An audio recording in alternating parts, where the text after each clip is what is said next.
NWSL is always trying to push rivalries, trying to create rivalries almost out of nothing. But this one, Darian, feels like a real rivalry. Remember last year's semifinal, the drama between Trinity Rodman, Brunina? This, Darian, feels a little bit more like a rivalry than some of the other fabricated ones. Yeah, no, it's a huge rivalry. I think when it surpasses the amount of times teams have come up against each other, and it's a little East Coast battle of, geographical Mhm. standpoint. But I can't wait for this. I think it's going to be an unbelievable game. So Even good. the way both teams have got to the final, it could not be more hyped. Of course, everyone maybe expected Kansas City to be in it, but Gotham doing their thing, getting all the way. I'm really excited. You got huge matchup. Like talking of attacking threats, both teams, it's going to be such a big game. Can't wait for it. This is a confirmed rivalry. I think at the beginning of the season, we joked about, is it a rivalry? Is this forced? Is the NWSL trying to find? No, it's a real rivalry. And I love that we're getting this back into the final because I think you look at the last few times these teams have played, it's chippy, it's spicy. They know how to exploit each other. The matchups and the wing channels are massive. I think we're coming with two defenses that are peaking at the right time. Washington Spirit has this electric attack where any sort of combination of players they put out offers something different. And Gotham, they're finding their stride with Jaedyn Shaw. Esther's back. Midge Purse is working on both sides of the ball.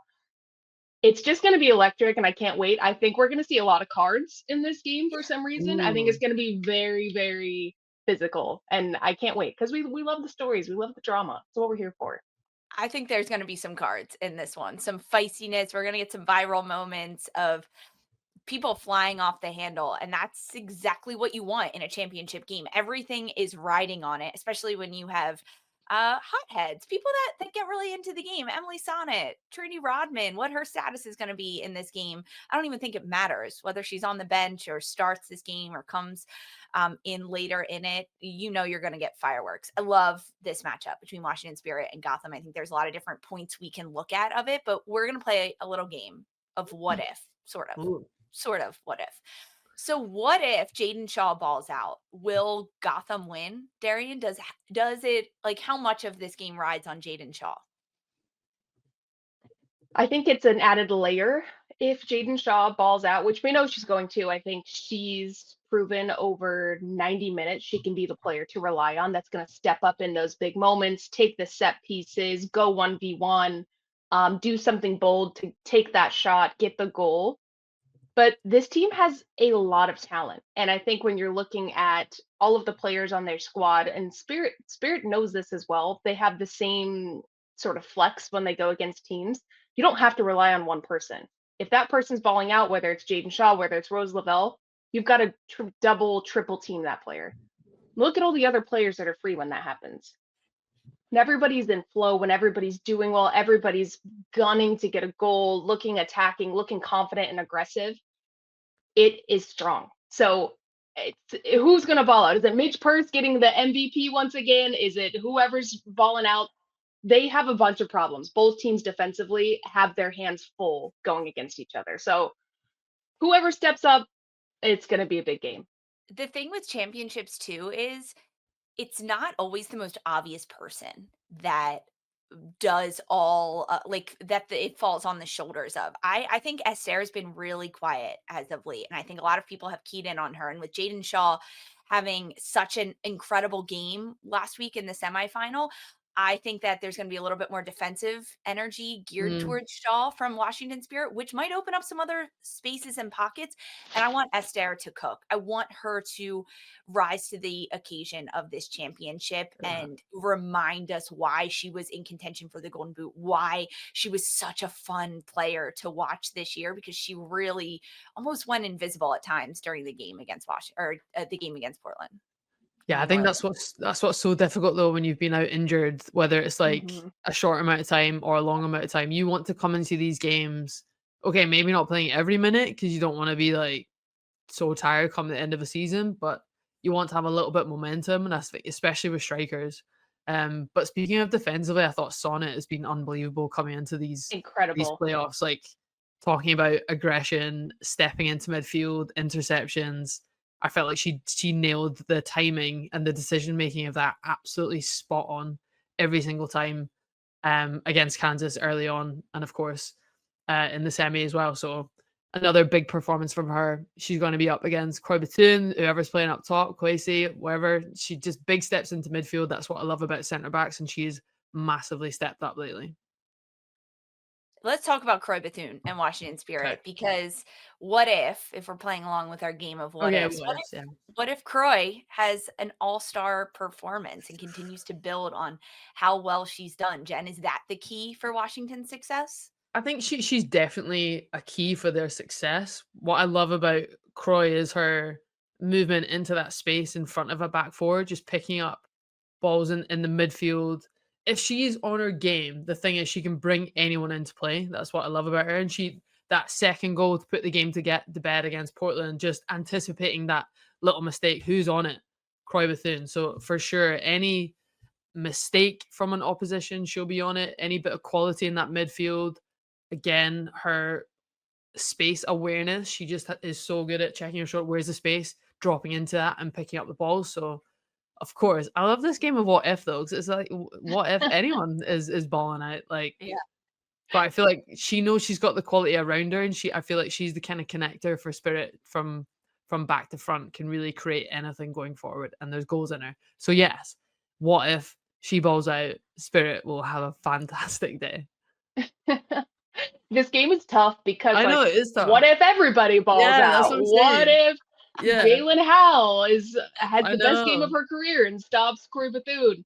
And you're right though. You're right though, Darian, because it's like, what if a certain player balls out, but anyone else does? It's in response.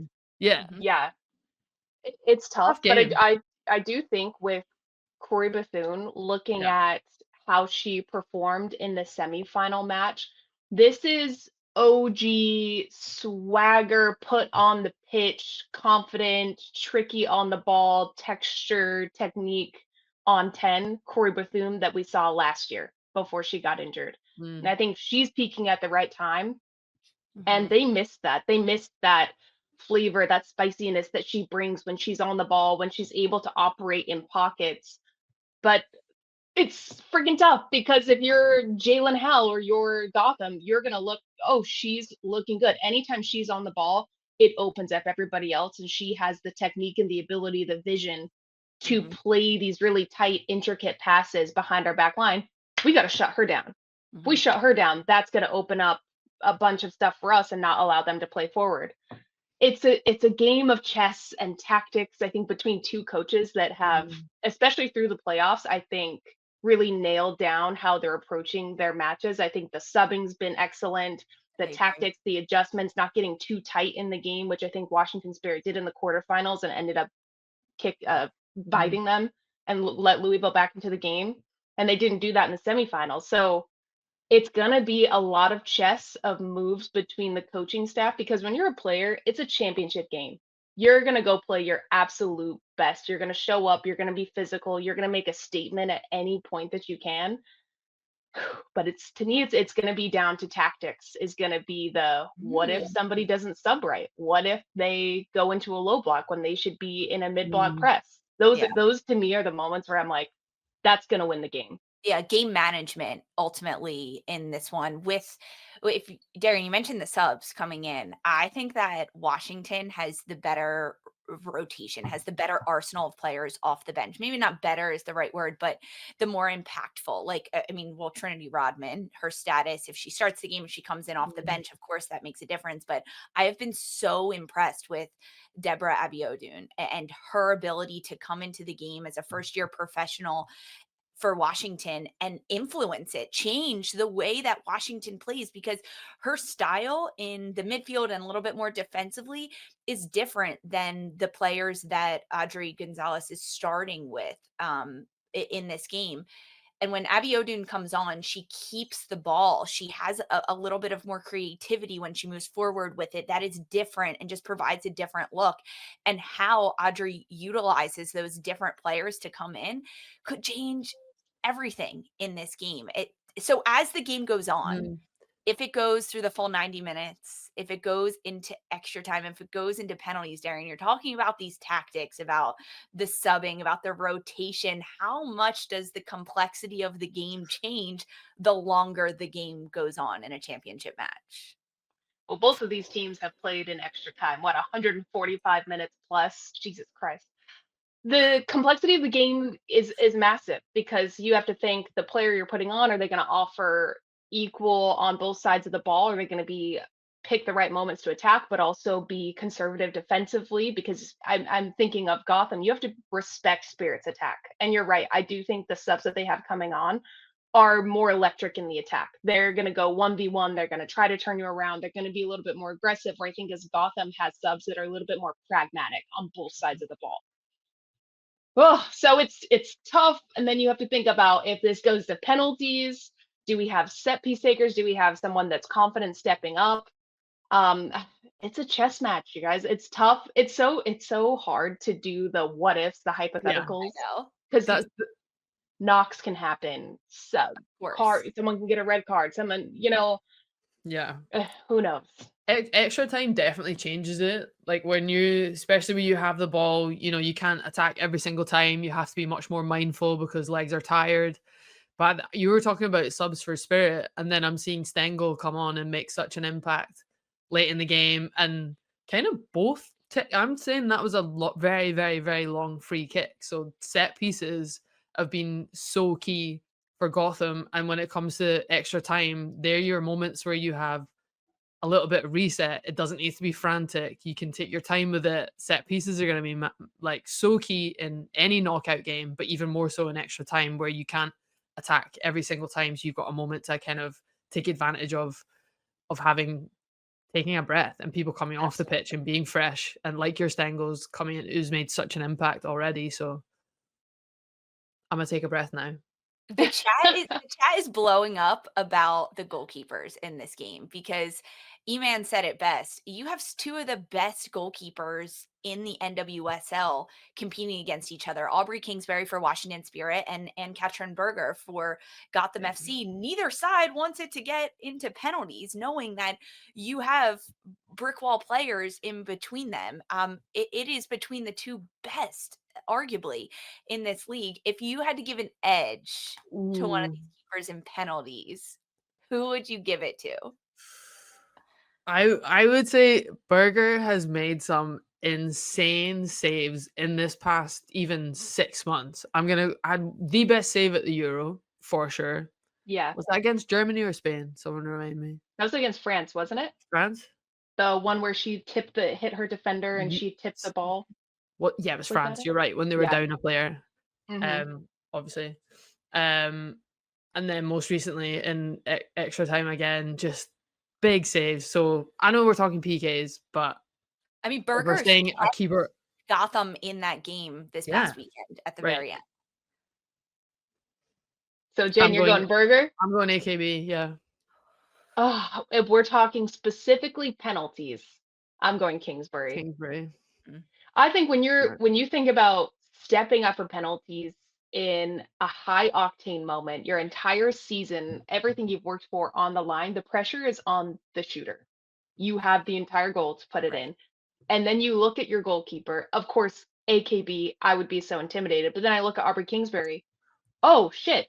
Last year, she knocked us out because she made so many saves. This year, she also kept them in because she made so many saves against Louisville. Do you know what I love That's about the keeper AKB, that's confident. Huh. AKB can take them as well. True. I kind of respect that. Mad respect. I obviously respect that. That is so badass when a keeper can do that. But Kingsbury, the thing about her is she knows her job and her role. Yeah. And she says, I'm going to do this 1000%. I think in PKs, you give the edge to Aubrey Kingsbury. I think maybe in regulation for like that huge superstar moment, I would give it to AKB. Right. Yeah. And that's the difference. And that's why if I'm Gotham, I am not letting this game go to penalties, which if it does go into extra time, those final 5-10 minutes, insanity. It's going to be so insane, because also I'm sure a couple of these players are going to have yellows already, and they're going to have to manage that and see what happens Oh, I love it. I love a championship game. MVP predictions. Shall we do it? Because it's not always the most characteristic. If you think back to the last time Washington Spirit won the championship in 2021, it was their goalkeeper, Aubrey Kingsbury, who won the MVP. The last time Gotham won it in 2023, it went to a forward, Midge Purse. Should we give some predictions of who it could be in this game? Darian, you like this one? Yeah, we did predictions on our show Sunday night, and I said I'm giving the edge to Gotham because I think defensively they're able to ride out a game, and we're seeing that they'll play suffer ball for a little bit and defend, and they don't lose quality when going forward, which is very easy to do when you're so tired defensively. So with that, I'm going to give my MVP nod to Emily Sonnett because she has been incredible for this team. I think when she has that intensity, the veins pulsing, you see her pointing and directing everybody in the back line. She's getting into the tackles. She's assisting Jaedyn Shaw and sending the ball forward, and then is in the 18 suddenly. Like, she doesn't get tired. She's going to be MVP. She has to have the MVP performance that she's been having for this team to get a win. I think, especially in regulation or extra time, whatever it's going to be, she has to have a great game. She sets the tone for the entire team. The vein pulsing Sonnett, when her face is turning red and you can see everything, that's my favorite Sonnett to play. How long is it going to take till we get that in this championship game? I say opening 10 minutes. We're going to get something like that. The opening 3 minutes. Yeah. Opening 10 seconds. Yeah. It'll be the first play she gets a touch on or something. I'm giving this edge to Washington Spirit. Darian, I like that you went defense. I don't think a defender is actually going to win the MVP in this championship game, but Tara McKeown, guys, she has been so good for Washington this year. We are seeing another side of McKeown's game. She's a finalist for Defender of the Year, and she's been able to do it with a difference of partners around her too, and so much change happening, whether it's Rebecca Bernal or Bernal's in front of her and Esme Morgan. And McKeown, her consistency has been such a stabilizing force for Washington Spirit this year and has allowed them to be as successful with so much rotation and so much injuries and so much change, because McKeown is also, as consistent as she is, she's also super unpredictable. She can play a 25-yard line breaking pass into the feet of the forwards, Kouassi, Gift Monday, whoever wants to get on the ball in the attacking end. But then she also, if you give her too much space or if you run at her too much and she can take a touch around you, she's a center back that's going to dribble all the way into the attacking end and finish her run. And the fluidity of the players around her to just fall into place when McKeown goes forward or when she wins the ball and she's looking to combine out, it is tremendous. And I think she's going to have an MVP candidate game in this championship, and a lot of it's going to ride on McKeown's shoulders. And she hasn't gotten enough love this year. I try every time I'm on the show to give her some more love. You're a big McKeown stan. I'm here for it. Jen, what do you think? I don't know. I feel like I had Sonnett. I've been so impressed. Jen, it's not supposed to be this stressful. But because it's such a big game. We did say we're on a wavelength with each other, so it's not a bad shout. But then I'm like, can I give the same answer that you just gave? Because I've been so impressed with it. No, I kind of want to hype up the forwards then for Gotham. Who do I think is going to be a standout MVP?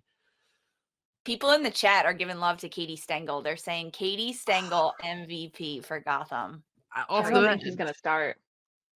Can you get off the bench? Yeah. MVPs. Yeah, you can do whatever you want. There are no rules.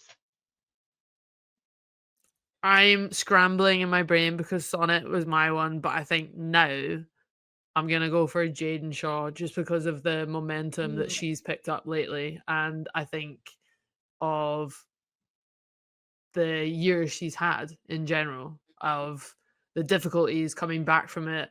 I've loved listening to her interviews of the chat around the underdog mentality and not wanting to be that. And she's built for those moments with practicing her set pieces and free kicks and training every single day. So I'm going to hope that and predict that she takes that momentum into the final and gets her MVP spot.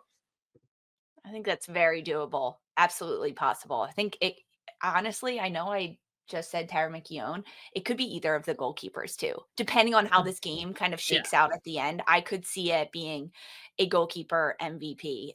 It's a big one. The NWSL Championship, Washington Spirit against Gotham FC, Saturday, 8 p.m. on CBS, but the coverage will start at 6:30 p.m. on Paramount Plus.